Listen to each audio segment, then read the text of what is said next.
Chapter 6 Safety.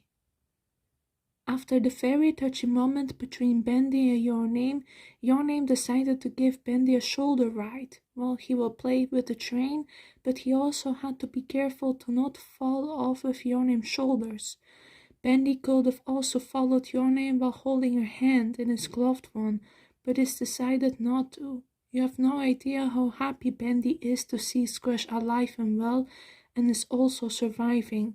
As Your Name crouched down, she gave Bendy a sign to climb up into her shoulders, and the demon grinned. He understood the task and grabbed his train before climbing on into her. All set, Bendy? Bendy let out the sound of the whistle, trying to give Your Name a sign that he was ready. Your Name giggled and gently and carefully stood up while Bendy was being held securely while holding his train. He began to play with it while Your Name walked while holding her gentpipe steady for anything that might come. She let Bendy be distracted by his train while Your Name looked around for any signs of a way out. As she didn't see any signs, she saw a sign on the door that told her to not knock on the door. She decided to ask for help by actually knocking on the door. "Who's out there?" Your Name then backed away because the circle door opened, revealing to be a lost one. What was he doing there? "Is that you, Phil? I told you I'm not opening the door until you bring me my pictures.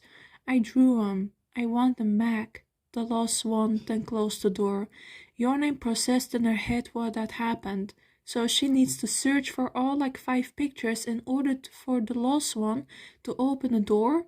Your Name sighed, causing Bendy to stop playing for a second before petting Your Name's head. Your Name felt the petting and couldn't help but smile at the affection the demon was giving.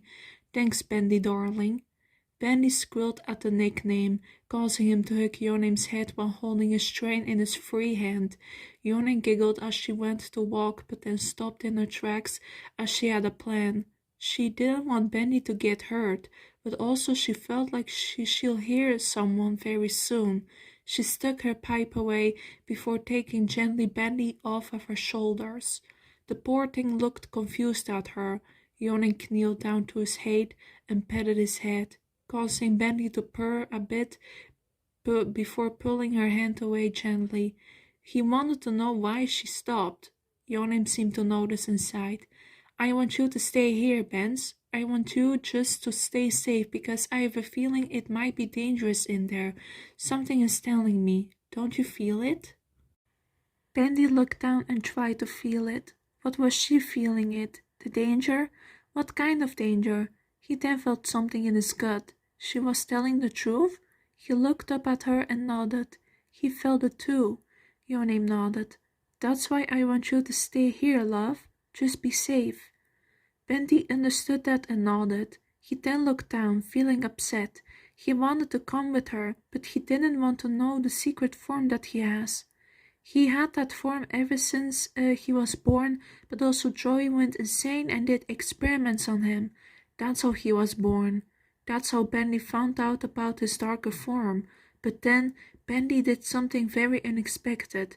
Bendy looked up into Your Name's eyes and it looked like he was about to cry. "Aww." Your Name felt touched by the heart they act and gently pulled him into a hug, causing Bendy to stiff and hug her back tightly. She then felt something inky tears running down her shoulder, and Your Name rubbed his back gently. When Bendy calmed down, they let go of each other. Your Name gently stroked his cheek and said, "I'll be back before you know it. I promise."